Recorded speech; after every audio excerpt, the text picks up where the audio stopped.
Verdade, imparcialidade. Começa agora o programa A Hora da Verdade. A apresentação: Carlos Frederico Gomes.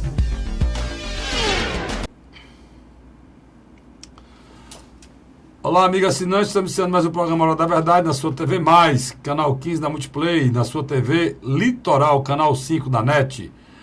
Olha, essa semana foi de semana complicada, né? Logo, ontem foi dia de apagão, anteontem dia de apagão. A gente não pôde fazer o programa, nosso programa ia no dia certo por questão do apagão.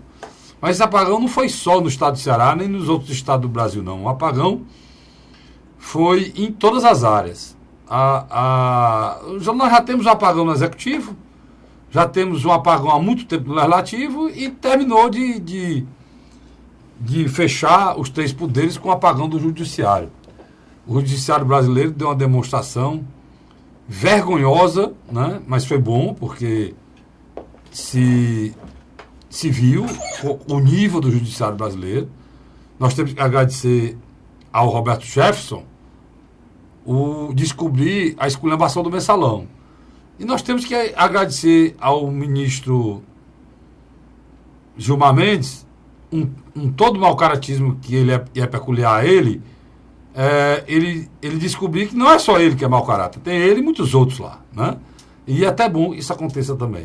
O que aconteceu no pré-julgamento do julgamento do Lula, um dia anterior, que queriam que a ministra Carmen Lúcia colocasse em votação ações genéricas que não tinha nome, não tinha nome de pessoa, não tinha nada, mas que acabavam com a prisão em segundo grau, acabavam a prisão em segunda instância, e beneficiaram o Lula, e eles dissimuladamente não assumiam que estavam preocupados e querendo mudar uma decisão que eles mesmos tomaram para, de uma forma imoral e vergonhosa e passional, beneficiar uma pessoa, porque todos eles devem favores.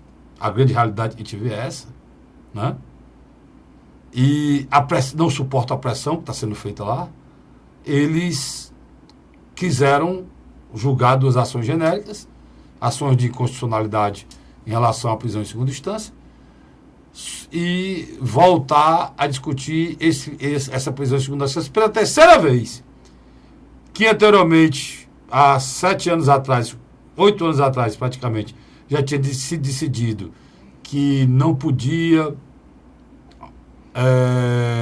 haver prisão em segunda instância, que tinha que acontecer o transitado de julgado, porque o Brasil, a Constituição brasileira, ela prevê a presunção de inocência. Depois de 6 anos, ou seja, em 2016, 7 anos, 2016, esse julgamento veio à tona de novo, já mudaram o entendimento, passaram a aceitar, eram outros ministros, já tinham mudado, tinha saído 3 ministros, tinham mudado de presidente, e eles tomaram essa decisão que não, no Brasil o transitado de julgado era sinônimo de impunidade, ninguém terminava de ser julgado e punido enquanto houver o transitado julgado, e é o correto, é o certo, é o que todo mundo sabe disso. Só o Brasil tem 4 instâncias, só o Brasil tem a quantidade de recursos que um ser humano pode sonhar em ter. O que acontece com o transitado julgado é um faz de conta. A condenação existe, mas o cara nunca vai preso. Eles entenderam que deveria ser preso em segunda instância, depois de haver o primeiro julgamento, segundo julgamento, e todos os recursos julgados até a segunda instância. Pronto, está definido. No ano passado, 2016, ano retrasado, melhor dizendo. 2016. O que é que acontece?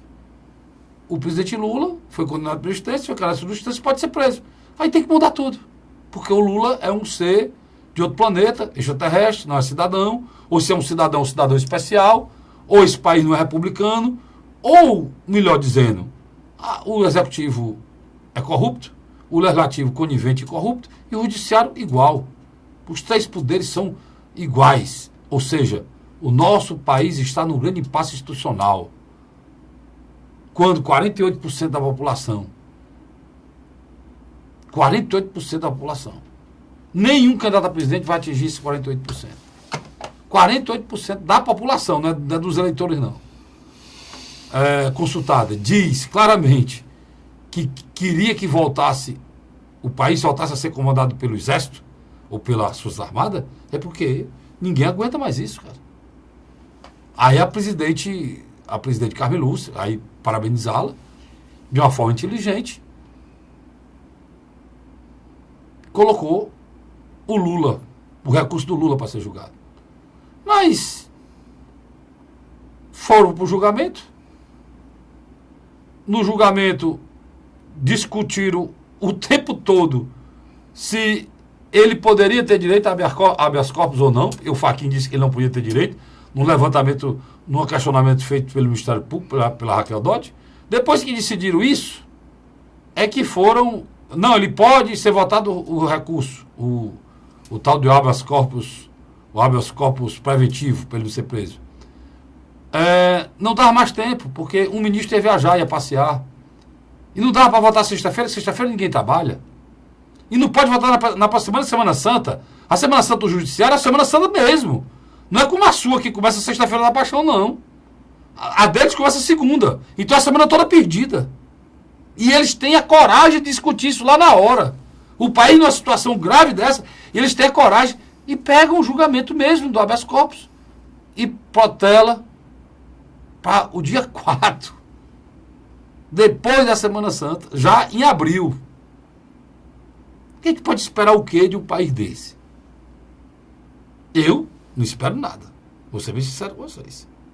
O dia mais importante da cidadania do Brasil vai ser agora, no dia do meu aniversário, dia 7 de outubro. O dia mais importante, talvez, da história desse país vai ser dia 7 de outubro. E é o dia do meu aniversário, e você vai ter a possibilidade de eleger novos senadores, 2/3 do Senado, são 2 senadores. Vai ter a possibilidade de eleger todos os deputados federais, todos os governadores, todos os deputados estaduais. Mas será que com essa estrutura, com essa forma de fazer política, com essa canalice que é hoje fazer política nesse país, com 40 partidos, um partido e o cara manda lá de cima, dissolve o partido, muda o presidente, fala o que quer, os deputados mudando de faixa para poder dar um partido ter mais deputado federal, para poder ganhar mais dinheiro. É um executivo que só toma decisão em cima de interesse, e um judiciário que é conivente com os dois. Esperar o quê de um país desse?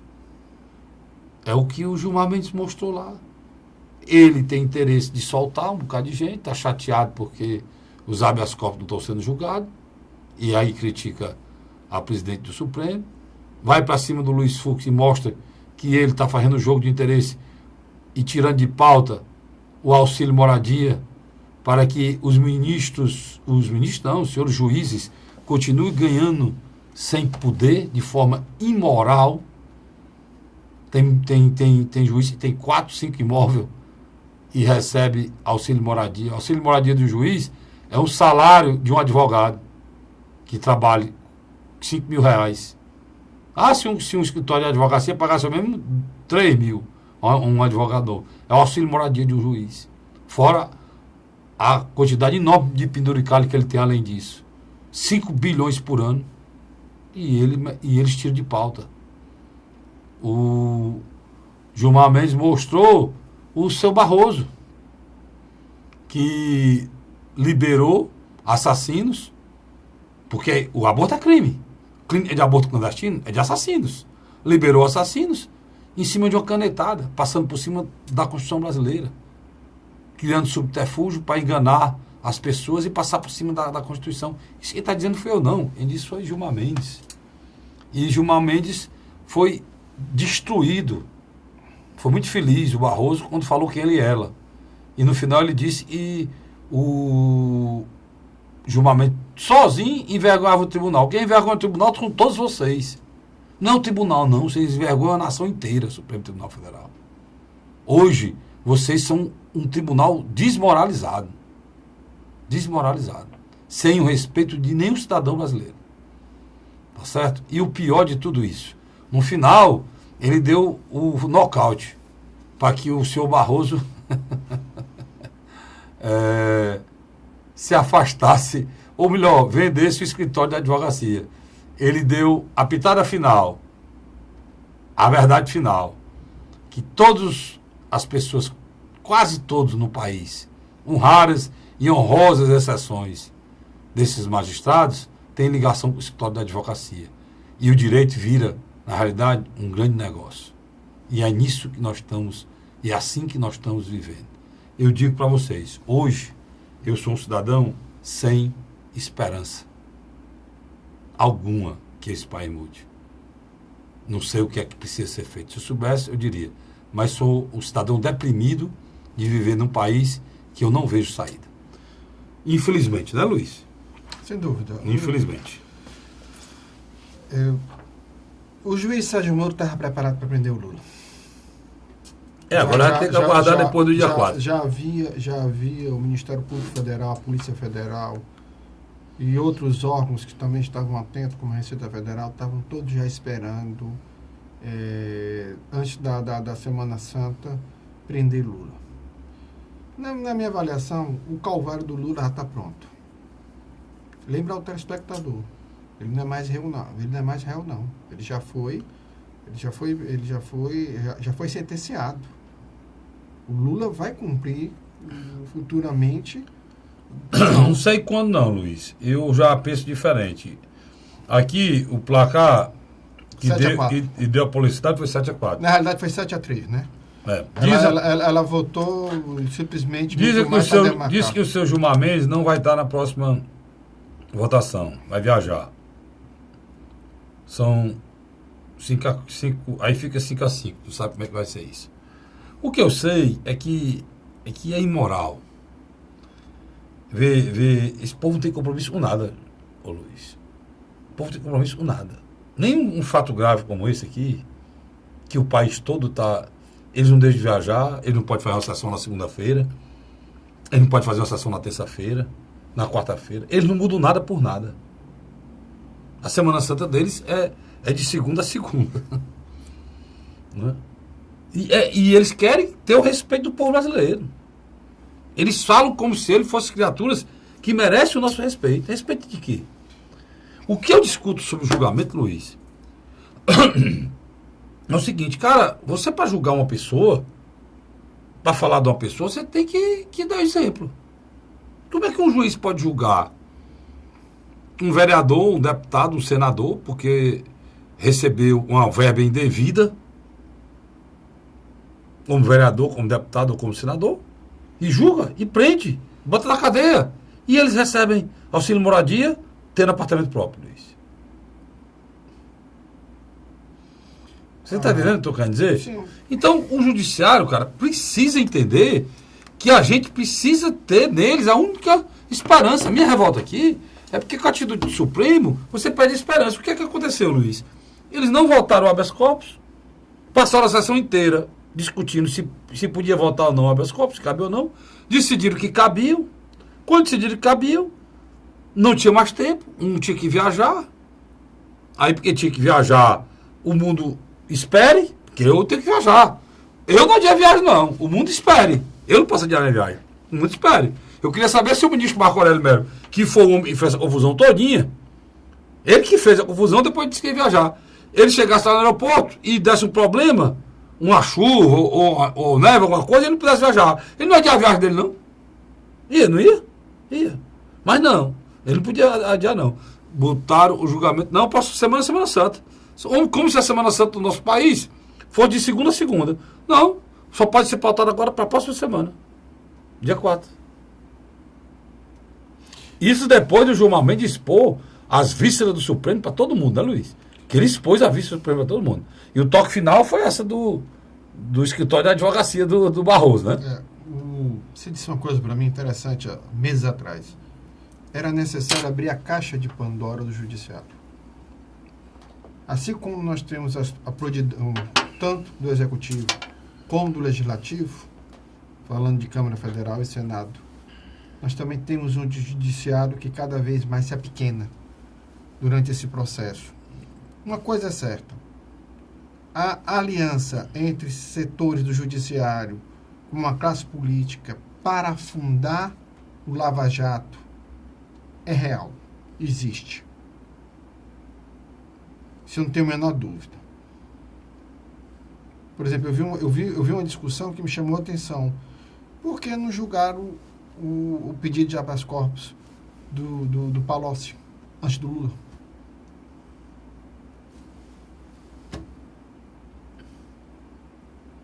Quer dizer, você nota que há interesses. Não interessa, Luiz.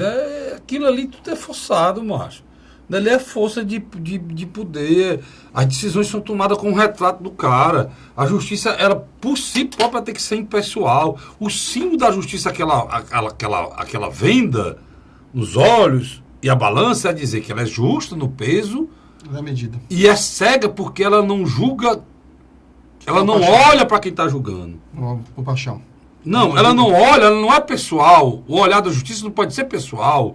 Eu não posso julgar você, que é um cara bem parecido, bem, e me julgar que sou feio, mal. Eu feio e você bem parecido, nós temos que ter julgado igual, dependendo da nossa aparência. Um cara que é pobre não pode ser julgado diferente do Vicente, que tem dinheiro em banco, aplicado, nosso cinegrafista, porque o Vicente é rico e o outro é pobre, e o Vicente vai ser beneficiado, o outro vai ser... Por isso que a justiça é cega, ela não olha nem aparência, nem dinheiro, nada que a pessoa tenha, nem poder, nada. É esse o sentido, coisa que no Brasil tudo é figurativo. No Brasil tudo é faz de conta. Nada disso existe. Nada disso existe. Como é que tem pessoas... Existem pessoas... Eu pergunto a você, Luiz, que acha... Eu disse isso aqui semana passada, vou dizer de novo. Tem políticos que vão numa cidade, mete o sarrafo do prefeito, chama o prefeito de ladrão, e chega em Fortaleza, fala que o presidente Lula não é para estar preso, não é para ser condenado, não é para ser nada, que é inocente, que não fez nada. Meu irmão, eu posso adorar eu votei no Lula 2 vezes. Eu sou uma pessoa que reconhece que ele fez muito pelo Nordeste, pelo Brasil, mas ele fez muita coisa ruim e fez coisa errada contra a nossa legislação. Ele não pode ficar impune, porque se ele ficar impune, eu, você, todos nós que seguimos a lei, nós somos otários, abestados, imbecis. É isso, Luiz, que o judiciário vai fazer com o povo brasileiro, cara. Entendeu?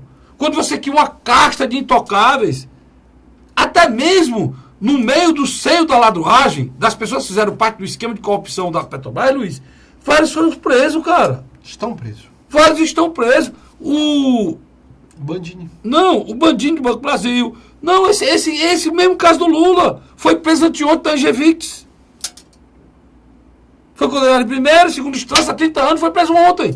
Porque os recursos dele lá no TRF4 foram julgados e ele foi preso. Ele não teve direito a esse julgamento especial, nem esse adiamento para o dia 4, nem julgamento especial que o Lula teve. Por quê? Por que ele não teve direito?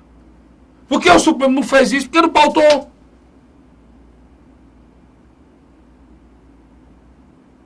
Agora, não resta dúvida de que o ex-presidente Lula ganha uma sobrevida, né? Mas ele sabe que lá na frente o destino dele já... Eu não sei não, Luiz. Eu não sei não. O destino dele tu sabe o que é que eu acho que vai acontecer? Anote aí para você me dizer o que é que eu acho que vai acontecer. Ver se eu estou errado ou estou certo. Sabe o que é que eu acho que vai acontecer? Eu acho que vai acontecer é que... Eu já tenho que ir para o terceiro, mas eu vou dizer aqui o que é que vai acontecer. Vai acontecer é que vão fazer ele não vai ser preso e não vai ser candidato. Como a Dilma Rousseff? É. Perdeu o mandato, mas não perdeu o direito político? Pronto. É isso aí. É isso aí. O arranjo final é esse aí. Não, nós vamos aqui condenar que ele não pode ser candidato, isso é sujo, logo, mas você não vai ser preso, não. Pronto. É o que vão fazer. Na hora que ele julgar o habeas corpus preventivo, né? E lá na frente eles vão mudar esse negócio de prisão. Acabou-se, meu irmão. Acabou-se. Terminou o primeiro bloco rápido, né, Luiz? Vamos para o rápido intervalo, eu volto já a gente vai falando de outra coisa. Nós temos a questão aí dessa confusão aí nesse país, dessa briga ideológica de uma esquerda doente que quer transformar uma vereadora que foi morta de forma violenta, terrível, mas quer transformar isso quase num mártir muçulmano, o pensamento é parecido com isso, né?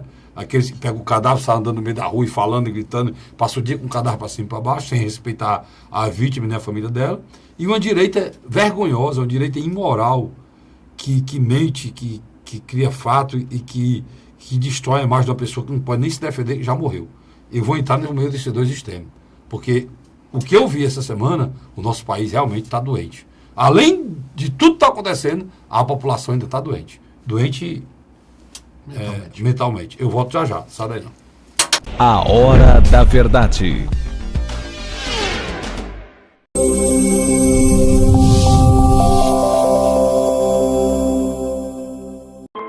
A Assembleia Legislativa começou a campanha Ceará Sem Drogas. A discussão vai ser levada para todo o estado, prevenindo a população e buscando soluções para resolver o problema. Participe da campanha.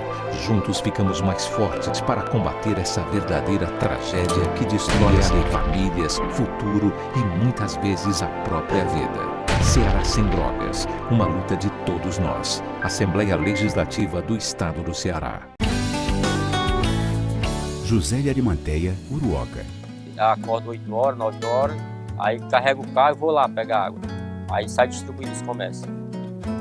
Estrada dessa, ó, para gosto de você andar, ó. Você não gasta pneu, tem economia no bolso e anda rápido. Sertanejo pega uma estrada boa, fica feliz, fica contente. Assim como o trecho que liga Uruoca a Martinópole, o governo do Ceará está fazendo mais de 1.000 quilômetros de estradas mais importantes da vida de muita gente. Governo do Ceará.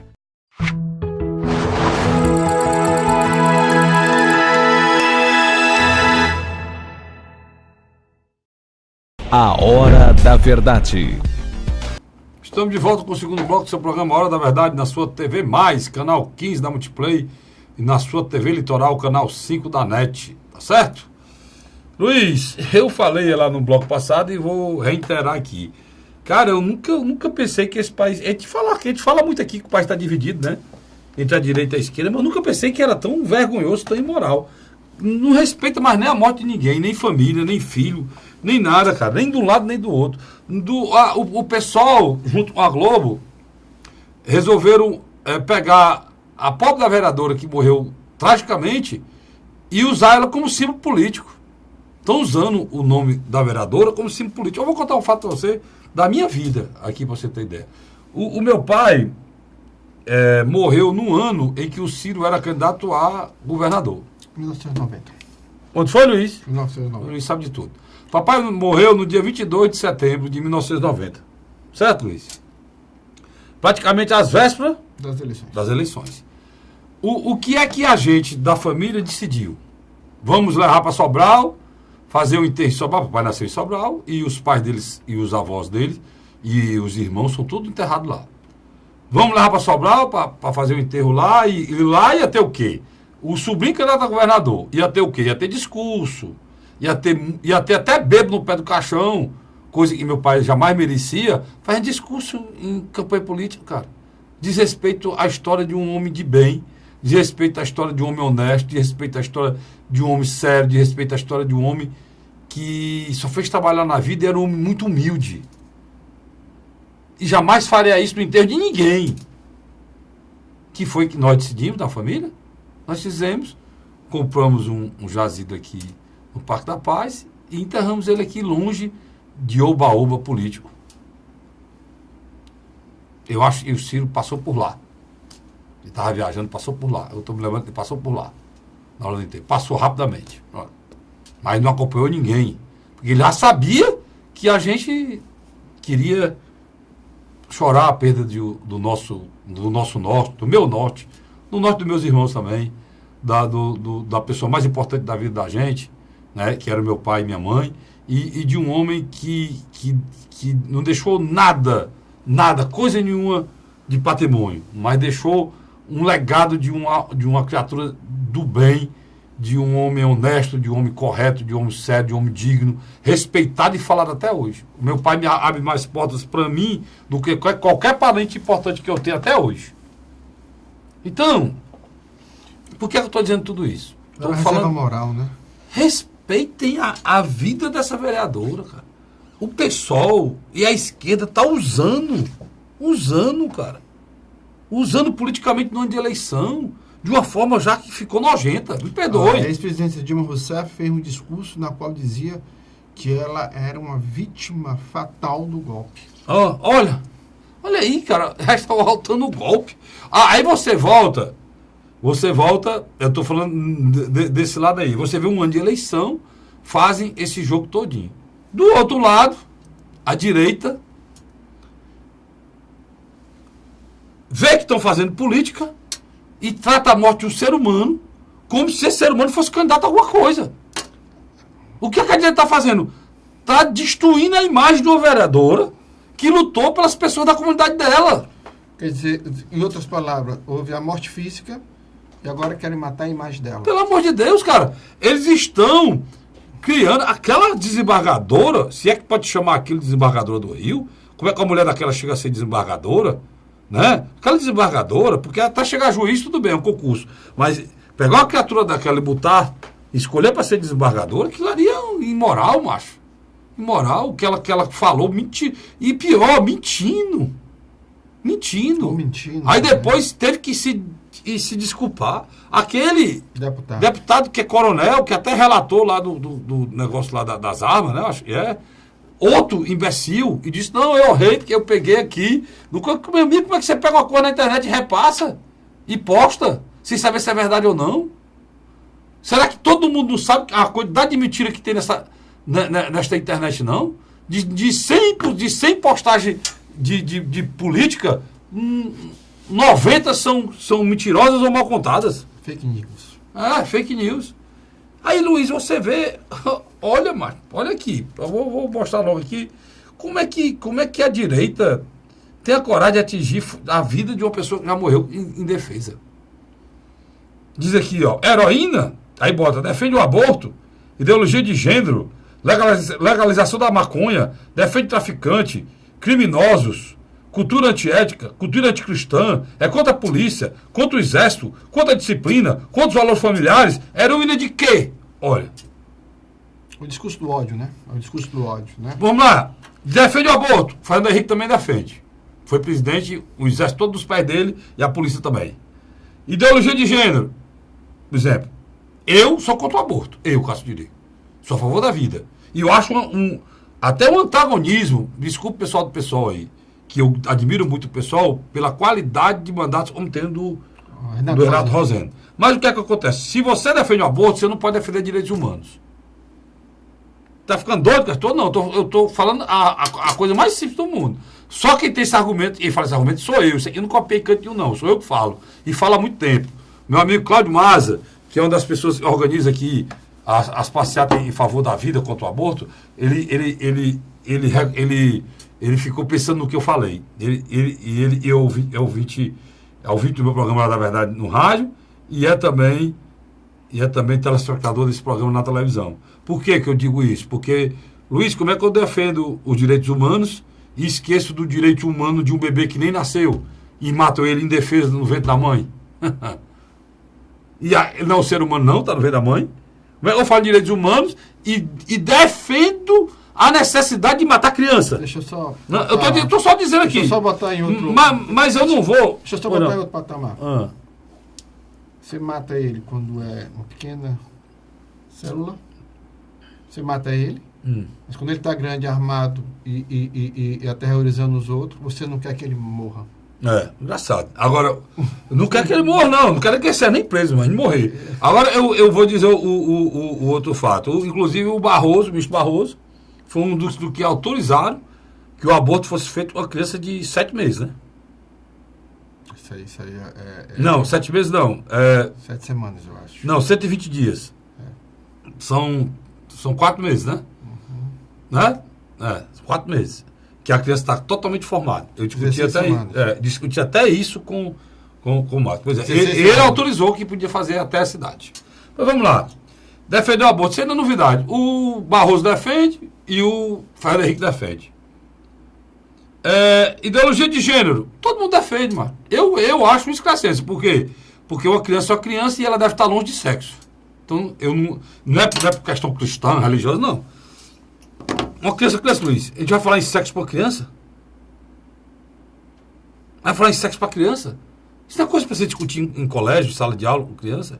Você tem que ensinar a ela respeitar a diversidade, respeitar o jeito de cada um. Não dizer que ela pode virar um, virar outro, nada de ser não. Sem nem entender se ela vai. Mas a vereadora defende a opinião dela e do partido dela. Legalização da maconha. O Fernando Henrique defende. Você sabe disso, né? Outros políticos conservadores também defendem. Eu acho.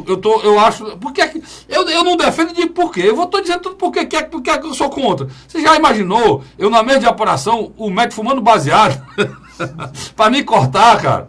Hein? Ou o piloto de avião fumando baseado, eu dentro do avião e fumando baseado lá dentro do avião. Ou vocês não tem. Se você legaliza, cara. Você não legaliza? Você não está legalizado? Não, Cacique. O cara pode tomar. O cara pode não tomar o uísque lá, mas ele pode chegar lá, ou tomar lá e beber lá. Se for o corte, acontece. Os acidentes de carro. É proibido dirigir bebendo. E eles deixam de dirigir? Não. Então, vocês vão fazer agora uma avaliação se o cara fumou maconha para dirigir? Não sei. Eu só estou dizendo a loucura que se defende por aí. Né? Dizem que ela defendia criminosa, aí eu acho é mentira. Porque ela pode defender, né, Luiz? Ela era contra a brutalidade da polícia nas comunidades. Pronto. E muitas vezes a polícia trata pessoas pobres e negras como se fosse criminosa sem ser. É isso que ela. Aí vem. Contra a cultura anticristã. Isso não tem nada a ver, cara. A fé é de cada um, quem acredita, quem não acredita. O Fernando Henrique de novo, sobretudo o Fernando Henrique, é ateu. É ateu, foi presidente. Né? Contra a polícia. Aí ela era a favor de ela era contra a polícia militarizada. Ela era a favor da polícia desmilitarizada. Que a polícia fosse toda civil. Contra o exército, não sei. Eu não queria falar nem sobre contra o exército. Contra a disciplina, contra os valores familiares, daí os valores familiares dela deve ter algum, que a família dela apareceu toda inteira lá. Ela é a favor da diversidade, porque inclusive ela é casada, ela vivia com mulher, né? Uma jornalista, né? Uma companheira. Uma companheira, e ela inclusive ia casar, né, Luiz? Tá? Carlos, no Brasil, hoje, a discussão de gênero é mais importante que a discussão ideológica. Pois é, eu não consigo entender isso não. Houve uma espécie de uma americanização da nossa política. Você que é sociólogo, me explique isso aí, porque parece que a gente absorveu, a palavra certa é essa, tudo que foi posto aí de forma... Isso é colocado no mundo internacional. Vamos com calma, vamos aqui com calma. Quando você tem uma esquerda que defende determinadas bandeiras como ecologia, como casamento do mesmo sexo, como você colocou também o aborto, ideologia de gêneros e entre outras coisas, o que acontece? Você tem do outro lado um grupo que é contra e se organiza. Só que esses dois grupos hoje são os grupos mais organizados, tanto nas redes sociais como fora da rede social. Mas só, Luiz, e aí vamos fazer esse entendimento ideológico. A esquerda brasileira ficou nisso, cara. Ela não fala mais do proletariado, ela não fala mais do trabalho, ela não fala mais da exploração, ela não fala mais da reforma agrária, ela não fala mais dos juros escorchantes que são pagos, ela não fala mais do capital que escraviza o homem e que explora o homem. Aí eu não sei mais que diabo tinha no livro porque diz ela o seguinte... Ela tem o nicho dela, né? Ela encontrou esse nicho. O pessoal de direita diz... Não foi nem isso, não. Quem diz é o Reagan. O Reagan disse que quem é comunista, de esquerda, é porque leu Marx. Quem não é porque entendeu Marx, né? Mas não dá mais nem para mim falar nisso aqui. Porque... Engels, Marx, o que eles escreveram não é mais discutido. A esquerda não fala mais nisso. A esquerda só fala em aborto, a esquerda só fala em direito de mulher, a esquerda só fala em direito de mulher, homossexuais, LGBT. O que mais a gente falou aí, Luiz? E por aí vai. Não, tem mais outra coisa que a gente falou. Liberação de droga, a esquerda só fala nisso. A esquerda não discute mais a parte funcional, né? Por exemplo, qual é o país comunista, que a gente pode pegar o exemplo no mundo de bem-estar social, a China. Só que a China é o país comunista mais capitalista do mundo, né? Cresce a 10%, que tem problema, dá problema na OMC de tanto exportar, de tanto vender. A elite do Partido Comunista anda de limusine. E agora o líder chinês maior pode ser reeleito até morrer indefinidamente. Nem Mao Tse Tung conseguiu essa proeza. Carlinhos, como a gente falou, assim como também tem essa esquerda que faz muita zoada, você tem uma direita que se organizou mesmo.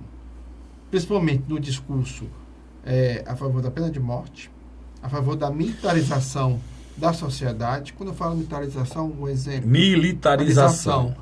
O exemplo, as escolas, tanto de primeiro como de segundo grau. Eles querem... Mas Luiz, aí eles sabe por quê? Mas deixa eu terminar. Porque, só para terminar, eles têm só para corroborar com você, eles têm algumas atitudes que realmente, dentro desse processo, são fascistas, cara. Pelo que fizeram aqui, e não deveriam fazer. Porte de arma. Porte de arma, que é interessante. Não é uma discussão natural da nossa cultura. Ninguém está nem falando nisso, não. Coisa que estão, Contra o aborto. Não, mas aí não é direita e esquerda. Contra a ideologia. Aí não é direita e esquerda. Contra a ideologia de gênero. Aí também não é direita e esquerda. Eu não coloco isso aí como direita e esquerda. Não, mas eu estou dizendo que ação e reação. Esses grupos. Só a favor da família. Só a favor da família, tem um discurso moralista e tal. Por exemplo, você hoje tem, por exemplo, no Congresso, um fato inédito.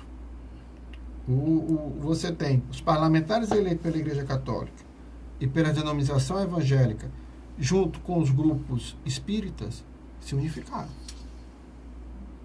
Literalmente, o que antigamente eles brigavam... Mas por quê? Porque houve uma ofensiva exatamente da esquerda contra a fé, contra a religião. Dentro do governo federal.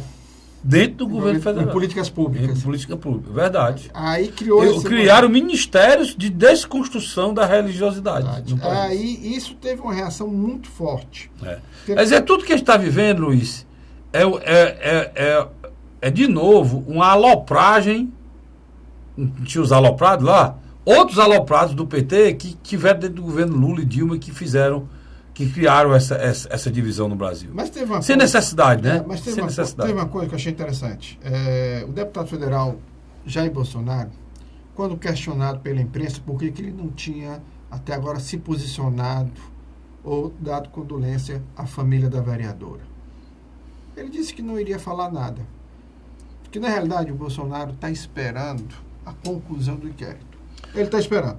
E ele está certo, Luiz. Por quê? Porque ele... Nesse ponto aí, se foi isso aí que você está dizendo, ele está certo. Ele trabalha com a seguinte hipótese. Querem criminalizar a polícia do Rio de Janeiro. E se não for a polícia? Como todo, né? Como todo. E ele parte do seguinte princípio, que eu achei interessante. Poxa vida, quantos policiais estão morrendo no Rio de Janeiro em confronto? Carlos Frederico, quando o nosso telespectador assistir esse programa na terça-feira... Não. Na terça-feira, o último dia que passa, a reprise. Não, ao último dia, não vai lá agora. Da terça-feira, dia 27, talvez só no estado do Rio de Janeiro, na conclusão do mês de março, já tenham morrido mais de 30 policiais. A média agora já parou em 29. O que eu acho que o Bolsonaro...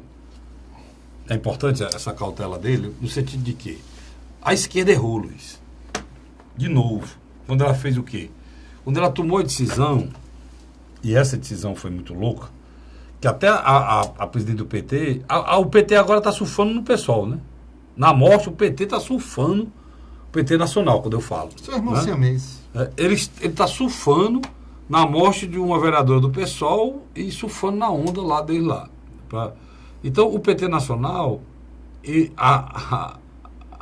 até eu questionei um amigo meu, petista, na hora lá, que foi lido na Assembleia, a nota do PT. A Gleice Hoffmann praticamente acusou a Polícia Militar do Rio de Janeiro e o batalhão lá que ela denunciou de ter matado a vereadora, sem investigação, sem nada. Na nota. Isso é um erro, cara. Porque milícia não é polícia. Pode ter sido a polícia, pode ter sido a milícia. E pode ter sido o crime organizado. Porque o crime organizado, ele tem regras. Se a vereadora estivesse entrando na defesa demais da comunidade sem a autorização deles, você sabe o que é que acontece. Detalhe. E Sabe, aí é muito bom. mas- Além disso, eles teriam matado a vereadora e botado a culpa na polícia. Aí é um espetáculo para eles, né? Porque criou uma discussão sobre a intervenção. Mas eu acho que no terceiro bloco a gente discute Por quê? mais isso, né? Luiz, na hora, é isso que os partidos de esquerda têm que se preocupar. Na hora que eu me oponho à intervenção no estado que está desordenado, desorganizado e destruído, e essa intervenção é para pôr ordem e botar na cadeia pessoas do crime organizado, na hora que eu me oponho a isso, eu estou do lado Do crime organizado. do crime organizado. Sem querer, eu fiquei do lado. E eles precisavam se opor, mas não se opor por se opor.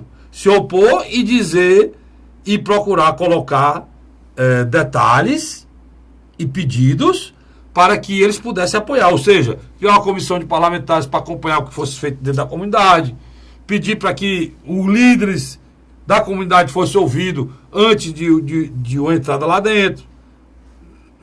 Procurar evacuar as comunidades. Eles protegiam e ajudavam o Estado organizado, o Estado democrático de direito. Aí, no momento em que eles são contra, eles estão na cabeça das pessoas que querem paz nesse país, eles estão pregando anarquia. Total. Né? Então é isso que é complicado. E não deveriam, porque eu entendo perfeitamente qual é a angústia deles. Qual é? Tanques entrarem numa comunidade e num tiroteio, pessoas inocentes serem mortas. Isso não é inadmissível, eles têm razão, mas eles têm que saber conduzir o que eles pensam, cara, dentro da situação de guerra que a gente vive nesse país. Tá certo? Eu vou para um rápido intervalo, volto já, não sai não, com o terceiro e último bloco do programa Hora da Verdade. A Hora da Verdade.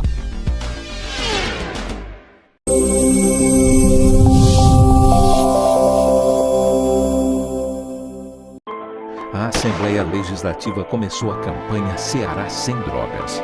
A discussão vai ser levada para todo o estado, prevenindo a população e buscando soluções para resolver o problema. Participe da campanha. Juntos ficamos mais fortes para combater essa verdadeira tragédia que destrói famílias, futuro e muitas vezes a própria vida. Ceará Sem Drogas, uma luta de todos nós. Assembleia Legislativa do Estado do Ceará. José de Arimateia, Uruoca. Acordo 8 horas, 9 horas, aí carrego o carro e vou lá pegar água. Aí sai distribuindo os comércios.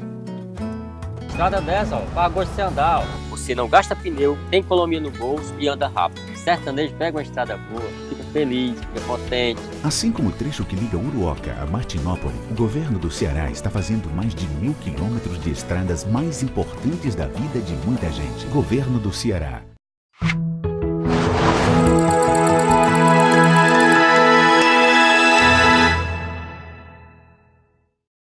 A Hora da Verdade. Estamos de volta agora com o terceiro e último bloco do seu programa, do meu programa, A Hora da Verdade, na sua TV Mais, canal 15 da Multiplay, e na sua TV Litoral, canal 5 da NET, tá certo? Eu queria falar agora um pouco do que está acontecendo aqui na nossa cidade, no Tupiniquim aqui. E lembrando que o desabafo aí forte do Capitão Wagner, viu, o meu amigo Luiz Cláudio Barbosa. Você está sabendo do desabafo do Capitão? Vou até trazer o Capitão aqui, viu, Luiz? Vamos trazer o Capitão aqui para ouvi-lo, né? O Capitão hoje que é o líder mais forte da oposição, né? Ele disse o seguinte, Luiz: quero me fazer de palhaço. Responde Capitão Wagner ao PSDB. Num dado momento ele diz: não dá para eu ter o PSDB me apoiando e o prefeito do PSDB declarando voto no Camilo. Reclamaram que eu saí do PR. Eu vou ficar no PR com o deputado Glaudio Pereira votando no Camilo? Ele pergunta. Ou eu vou pro DEM e o DEM votando no Camilo? Meu amigo, quer me fazer de palhaço? Não. Não aceito, respondeu em tom de desabafo na sessão. Ele ainda diz outra coisa aqui ainda, que o pré-candidato ao governo do estado afirmou que vai comandar o próximo para não ter cabresto. Luiz, agora ele começou o processo, né? Ele vai estar atrás de um partido para poder pensar em ser candidato, né? Mas o PSDB praticamente não queria que ele fosse candidato, queria que ele fizesse um palanque para o Alckmin, não é isso? Jornal Povo. Quero fazer de palhaço, tá lendo aí Jornal Povo. Né? Vamos tentar compreender aqui um pouco. O Capitão Wagner, no final de 2017, começo de 2018, deixou bem claro, o projeto dele era para deputado federal. E eu acho que ele vai para deputado federal. Então ele foi a Brasília no final do ano passado, negociou com o Eurípides, presidente do PROS, para ser o comandante desse partido aqui na seção do Ceará. Tasso Gereissati também já tinha deixado bem claro que não ia tentar nenhuma candidatura ou uma quarta tentativa de chegar a ser governador do estado do Ceará, que estava muito mais voltado para um projeto nacional de ajudar o PSDB. Só que, após os atos narcoterroristas que aconteceram em Fortaleza, tanto em janeiro como agora em março, reacendeu por parte de setores da oposição a vontade de lançar uma candidatura competitiva com chance de ir para o segundo turno. Só que no meio do caminho há uma pedra, Carlos Frederico. Há uma pedra no meio do caminho. Bem simples e objetivo. Tasso Gereissati, essa semana, acertou com o Geraldo Alckmin. É o coordenador da campanha do mesmo. E o Ceará vai ficar... A campanha do Ceará vai ficar... E eu não dá para entender o que é que o Tasso quer não, o Luiz. Cara, o Tasso olhou pro Camilo e disse... O Camilo tinha um jeitão de... Tucano. Depois... Eu até disse isso no meu programa hoje, no outro programa que a gente fez Pela Ordem. Pela Ordem. Depois, ele vai para uma reunião ali na Câmara Municipal e diz que o Camilo é para o mandato do Ferreira Gomes. Essa foi uma grande mentira, né? Que o Camilo tem luz própria, fez muito pelo Ceará. É o melhor nome que o PT poderia ter para ser candidato a presidente, se o PT olhasse para o Camilo como deveria olhar, né? Porque em todas as áreas o Ceará é exemplo. Até na segurança, e diz, não é? Se você olhar e tirar o que o Ceará fez e olhar a culpa do governo federal, você vai ver que o Ceará fez muito mais do que muito. Só essa semana o governador entregou 100 viaturas. Essa semana. Entrega 100 viaturas como se não entregasse nada. Entregou há poucos dias 600. Entregou 100 agora e tem mais 600 para vir aí. Quer dizer, o governador está trabalhando e muito. Agora, acusou que o governador é pau mandado, o governador se aproximou do Capitão Wagner, que é desafeto do Ciro, na época do início da campanha. O governador se aproximou do doutor Lúcio Alcântara, desafeto do Ferreira Gomes. Se aproximou do Danilo Forte, que diz 5 palavras, 4 é contra o Ferreira Gomes. Se aproximou do próprio Tasso Gereissati. Do Tasso Gereissati, arqui-inimigo hoje. Tem um verdadeiro ódio ao Ciro, que foi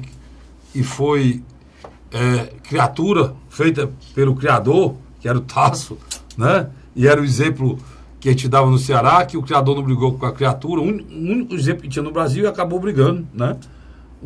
A criatura acabou brigando com o criador, e o pior é que nessa briga o criador ficou sem mandato, né? E quase deixava a vida pública. Foi os 4 anos que o Tasso perdeu a sua primeira derrota, né? Perdeu aquela eleição para o Senado em 2010.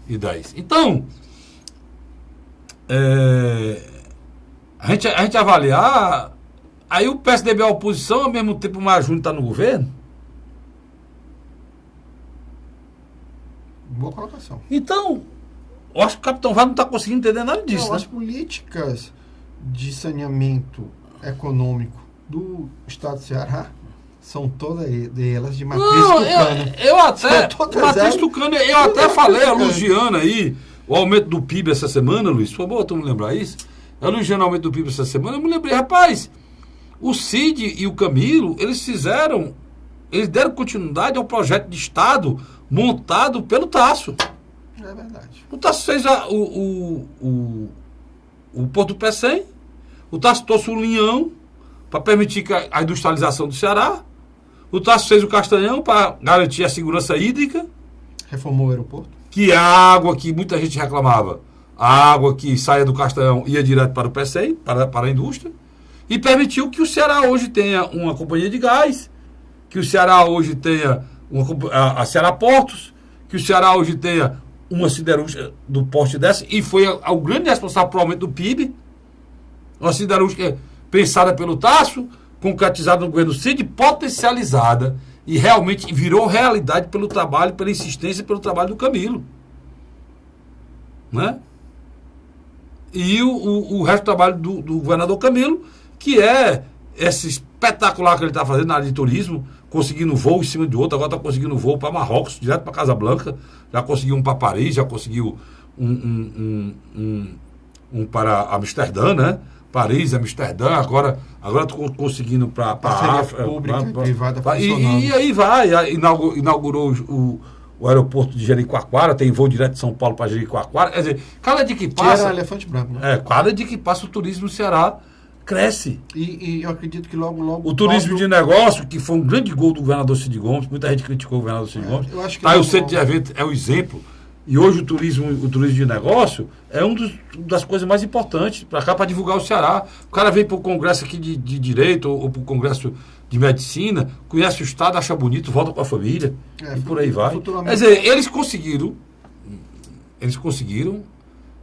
como o Luiz diz, tocando a matriz de um projeto tucano.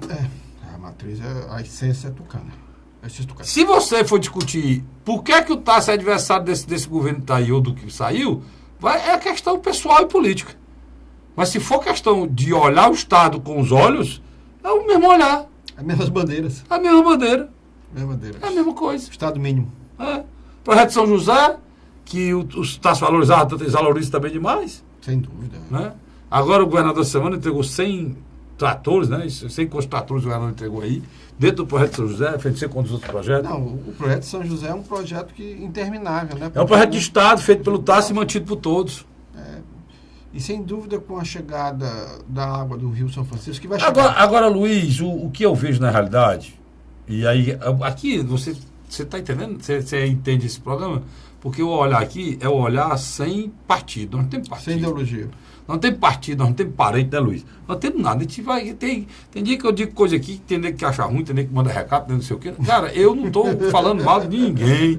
Eu estou fazendo análise real. O nome desse programa é Hora da Verdade, eu não posso mentir aqui. Então me perdoe quem eu não tenho. Olha, eu tenho 11 anos na Rádio Cidade, Grupo Cidade de Comunicação. Só no programa meu, Pela Ordem, eu comecei. Vai fazer 8 anos. Nesse aqui eu comecei lá atrás, voltei, não sei quantos anos eu estou aqui. Quando o Renato abriu a TV Mais, eu já estava, fui um dos primeiros que cheguei aqui. Eu tenho um blog, e há mais de 8 anos meu blog existe, logo quando surgiu, né? Eu parei, depois voltei. Então eu faço jornalismo com amor, eu gosto. E eu não tenho processo. Às vezes o processo não tenho nenhum. E tem alguns parentes meus que dizem que eu falo coisa aqui que só era para falar no ouvido, eu falo aqui. Mas não tem um processo. Porque eu nunca, Luiz, fiz acusação a ninguém ou denunciei alguma coisa que pudesse ter a minha possibilidade de ser mentira. O que eu falei aqui de sério era verdade nua, crua e absoluta. Sem dúvida. Carlos, quando o deputado estadual, Capitão Wagner, fez uma consulta às suas bases sobre a sua ida para o PSDB, recebeu som negativo.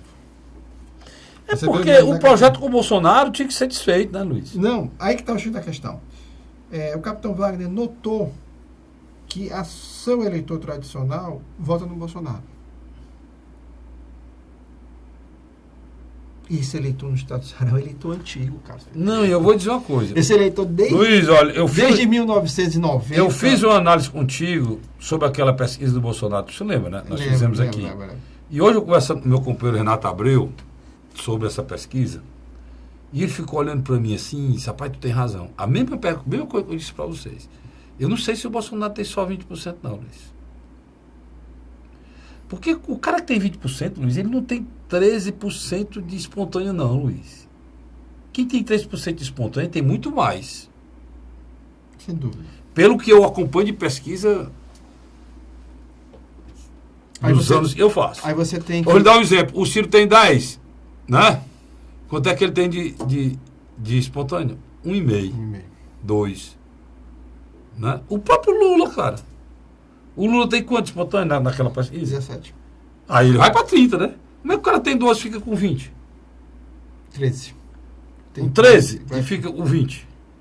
Se você botar, era 26, não era não? No mínimo. Não passou o dobro? O Lula tem quanto, você disse? 17. Ele foi para quê? 32. 32. Então, o que eu acho também, deve ter alguém botando... Tu sabe como é que é, né, Luiz? Ele sabe. Olha, sabe qual é a maior pesquisa que você pode ter na sua vida? É o boca a boca. É você não ouvir pesquisa. Pesquisa tem umas coisas interessantes. A pesquisa ela é boa, que ela situa, ela mostra aquele momento, ela leva. Mas no final, eu até discuti isso, ela é muito antidemocrática. Me perdoe, eu sei que você tem uma empresa, faz pesquisa e tal, me perdoe isso aí, mas é que é a hora da verdade, né? A gente vai falar. Por que eu acho democrático? Vai entender. Ela situa, ela coloca, ela bota. Mas no final, Luiz, o povo brasileiro faz que a pesquisa no Brasil seja errada.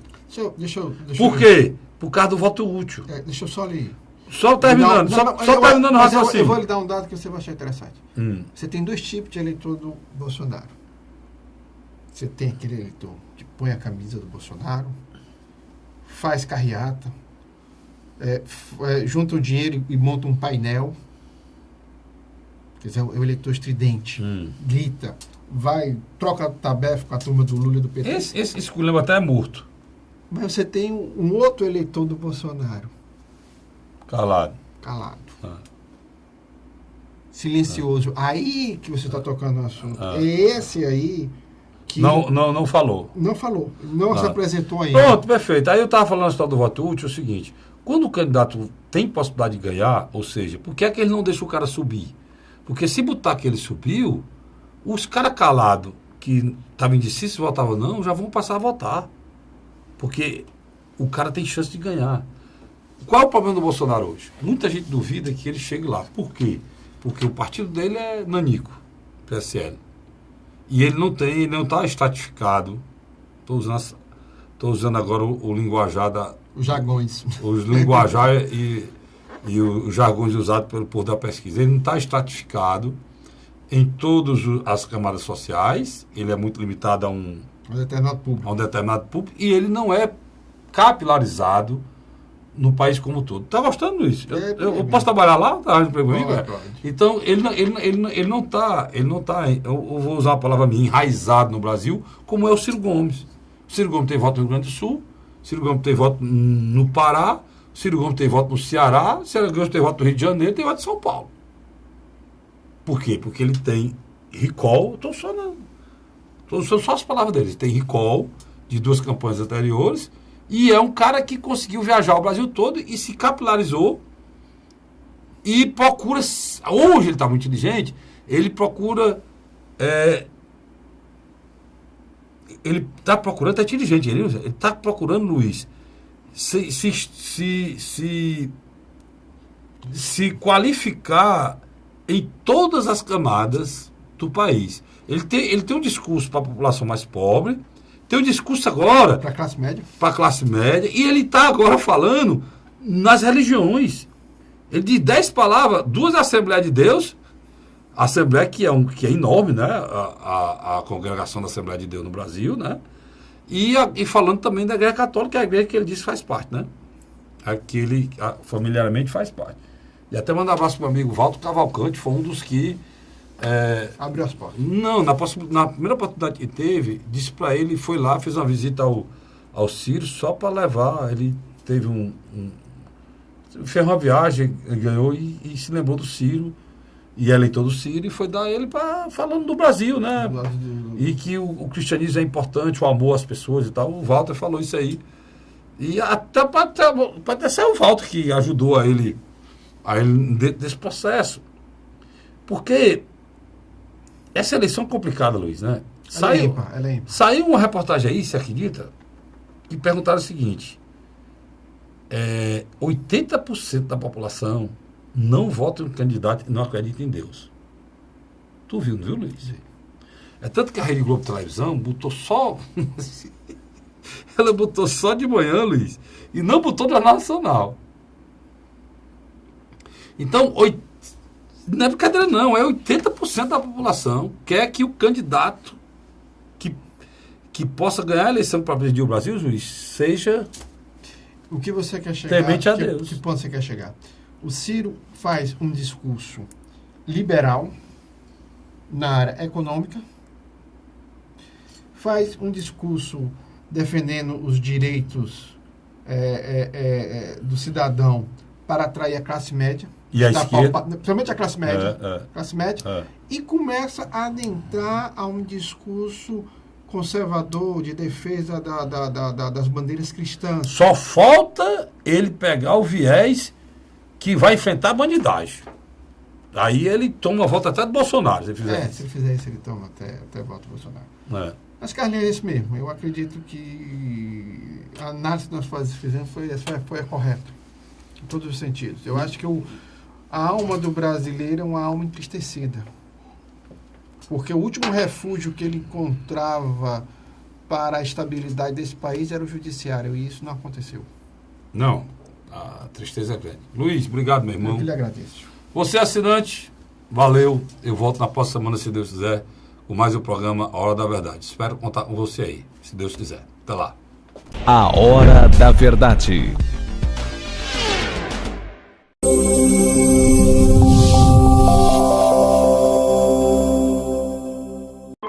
A Assembleia Legislativa começou a campanha Ceará Sem Drogas. A discussão vai ser levada para todo o estado, prevenindo a população e buscando soluções para resolver o problema. Participe da campanha. Juntos ficamos mais fortes para combater essa verdadeira tragédia que destrói famílias, futuro e muitas vezes a própria vida. Ceará Sem Drogas, uma luta de todos nós. Assembleia Legislativa do Estado do Ceará. José de Arimanteia, Uruoca. Acordo 8 horas, 9 horas, aí carrego o carro e vou lá pegar água. Aí sai distribuindo os comércios. Estrada dessa, ó, para gosto de você andar, ó. Você não gasta pneu, tem economia no bolso e anda rápido. Sertanejo pega uma estrada boa, fica feliz, fica contente. Assim como o trecho que liga Uruoca a Martinópole, o governo do Ceará está fazendo mais de 1.000 quilômetros de estradas mais importantes da vida de muita gente. Governo do Ceará.